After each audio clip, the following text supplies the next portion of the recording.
നിയമസഭയിൽ കെ.സി. വേണുഗോപാൽ മത്സരിക്കുമോ? നിയമസഭാ തിരഞ്ഞെടുപ്പിൻ്റെ സമയങ്ങളിൽ കാൻഡിഡേറ്റ്സ് നിശ്ചയിക്കുന്നതിന് രീതികളുണ്ട് കോൺഗ്രസ്സിൽ. അതിനൊരു തീരുമാനം വരും. അപ്പോൾ ആരൊക്കെയാണ് മത്സരിക്കേണ്ടത്, ആരൊക്കെയാണ് മത്സരിക്കേണ്ടതെന്നല്ലേ. അപ്പോൾ എൻ്റെ മത്സരം എന്ന് പറയുന്നത് ഇപ്പോൾ പ്രസക്തമായ കാര്യമേ അല്ല. അക്കാര്യത്തിൽ നമ്മൾ രാഷ്ട്രീയ ചരിത്രം ഒന്ന് പരിശോധിച്ച് കഴിഞ്ഞാൽ ഇപ്പോൾ ലീഡർ സൃഷ്ടിച്ച് സംഹാരമൂർത്തിയായിട്ട് നിൽക്കുമ്പോഴും ലീഡർ കെ കരുണാകരനെ മാറ്റാനും എ.കെ. ആന്റണിയെ മാറ്റാനും ഒക്കെ ഒരു മുസ്ലിം ലീഗിൻ്റെ ഒരു ഇടപെടൽ നമ്മൾ കഴിഞ്ഞ രാഷ്ട്രീയ കാലത്ത് കണ്ടിട്ടുണ്ട്. അപ്പോൾ അങ്ങനെയാണെങ്കിൽ ഈ തരത്തിലുള്ള ഈ ഘടകകക്ഷികളുടെ ഒരു സമ്മർദ്ദത്തിന് മറികടക്കാൻ വേണ്ടി ഹൈക്കമാൻഡിൽ നിർണായകമായ സ്വാധീനമുള്ള ഒരു നേതാവ് മുഖ്യമന്ത്രിയാകുകയല്ലേ നല്ലത്? ഇത്തരം കുസൃതി ചോദ്യങ്ങൾക്ക് ഞാൻ മറുപടി പറയാൻ ആഗ്രഹിക്കുന്നില്ല. ഞാൻ പറഞ്ഞല്ലോ, മുഖ്യമന്ത്രി ആകുന്നതിനൊക്കെ കേരളത്തിലെ കോൺഗ്രസ്സിൽ ഒരു രീതിയുണ്ട്. കേരളത്തിലെ കോൺഗ്രസ് മാത്രമല്ല, ദേശീയ തലത്തിൽ കോൺഗ്രസിന് രീതിയുണ്ട്. അത് നമ്മൾ പലപ്പോഴും പറഞ്ഞതാണ്. ആ ചർച്ച വലിച്ചു വെച്ച് കൊണ്ടുവരുന്നത് ഒരു ഇടതുപക്ഷ തന്ത്രമാണ്. മുഖ്യമന്ത്രി ആരാണെന്നുള്ള ചർച്ച.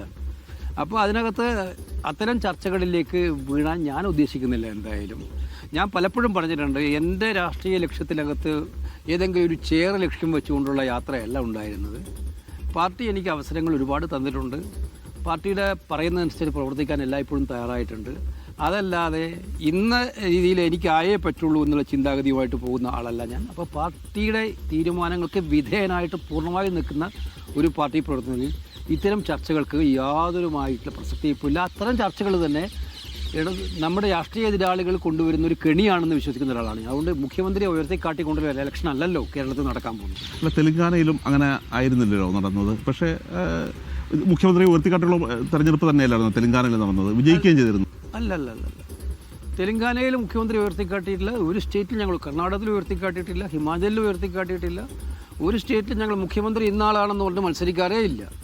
തിരഞ്ഞെടുപ്പ് കഴിഞ്ഞ് വരുന്ന സാഹചര്യം വരുമ്പോൾ ആ സാഹചര്യത്തിൽ പാർട്ടി ലീഡർഷിപ്പും അവിടുത്തെ നേതാക്കന്മാരുമായിട്ട് കൂടിയാലോചിച്ച് ചെയ്യുന്നൊരു മെക്കാനിസം ഉണ്ട്. ആ മെക്കാനിസത്തിലൂടെ മുഖ്യമന്ത്രി വരും. കെ.സി. വേണുഗോപാലിൻ്റെ ഇടപെടലിലൂടെ ശിവഗിരി മഠത്തിന് കർണാടകയിൽ ഭൂമി ലഭിക്കുന്നു. അപ്പോൾ ശിവഗിരി മഠവുമായി വളരെയധികം നല്ല ബന്ധമുള്ള നേതാവ് തന്നെയാണ് കെ.സി. വേണുഗോപാൽ. ഇതൊരു ഈഴവ സമുദായത്തെ അതിന് ഒരു പാലമായി നിൽക്കാൻ അങ്ങേക്ക് കഴിയുമോ? ശിവഗിരി മഠം എന്ന് പറയുന്നത് എന്നെ സംബന്ധിച്ചിടത്തോളം ശ്രീനാരായണ ഗുരുദേവനും അദ്ദേഹത്തിൻ്റെ ആശയങ്ങളും എല്ലാ കാലത്തും ആകർഷിക്കപ്പെട്ടിട്ടുള്ള ഒരു പൊതുപ്രവർത്തകൻ എന്ന നിലയിൽ അപ്പോൾ ശിവഗിരിയുമായിട്ട് എന്നും അടുപ്പമുണ്ടാക്കാൻ ഞാൻ പരിശ്രമിച്ചിട്ടുണ്ട്.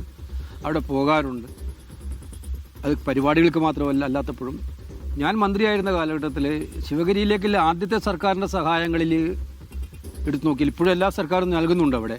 പക്ഷേ ആദ്യത്തെ ആ സർക്കാർ ഉമ്മൻചാണ്ടിയുടെ ഗവൺമെൻറ് കാലത്ത് ഞാൻ മന്ത്രിയായിരുന്നപ്പോൾ ടൂറിസം വകുപ്പിൽ പെടുത്തിയാണ് ചെറിയ സഹായങ്ങൾ ചെയ്യാനൊരു ഭാഗമാകാൻ എനിക്ക് കഴിഞ്ഞിട്ടുണ്ട്. അപ്പോൾ ശിവഗിരി എന്നും ഒരു പ്രചോദന കേന്ദ്രമായിട്ടാണ് ഞാൻ കാണുന്നത്. അപ്പോൾ അതുകൊണ്ട് നമ്മുടെ കേരളത്തിൽ തന്നെ നമ്മൾ മനസ്സിലാക്കേണ്ട, കേരളത്തിൻ്റെ ഈ രാഷ്ട്രീയ മാറ്റത്തിൽ ശിവഗിരിക്കുള്ള പങ്ക്, ശ്രീനാരായണ ഗുരുദേവനുള്ള പങ്ക് ആർക്കും നിഷേധിക്കാൻ കഴിയില്ല. മന്നത്ത് പത്മനാഭനും മഹാത്മാ അയ്യങ്കാളിയും പോലെ തന്നെ ശ്രീനാരായണ ഗുരുദേവൻ്റെ ദർശനങ്ങൾ ഏറ്റവും ശക്തമായിട്ട് കേരളം മനസ്സിൽ സ്വാധീനിക്കുന്നതുമാണ്. അതുകൊണ്ട് ആ ബന്ധം കൃത്യമായിട്ടും ഇന്ന് നിൽക്കേണ്ടത് ദേശീയ തലത്തിൽ രാഹുൽ ഗാന്ധിയുടെ രാഷ്ട്രീയ ആശയങ്ങളോടൊപ്പം ആയിരിക്കണം എന്നാണ് നമ്മൾ ആഗ്രഹിക്കുന്നത്. രാഹുൽ ഗാന്ധി ഉയർത്തുന്ന ആശയം ഇത് തന്നെയാണ്. പാവപ്പെട്ടവർക്ക് വേണ്ടിയിട്ടുള്ള പോരാട്ടമാണ് അദ്ദേഹം കഴിഞ്ഞ കുറേ നാളായി നടത്തിക്കൊണ്ടിരിക്കുന്നത്.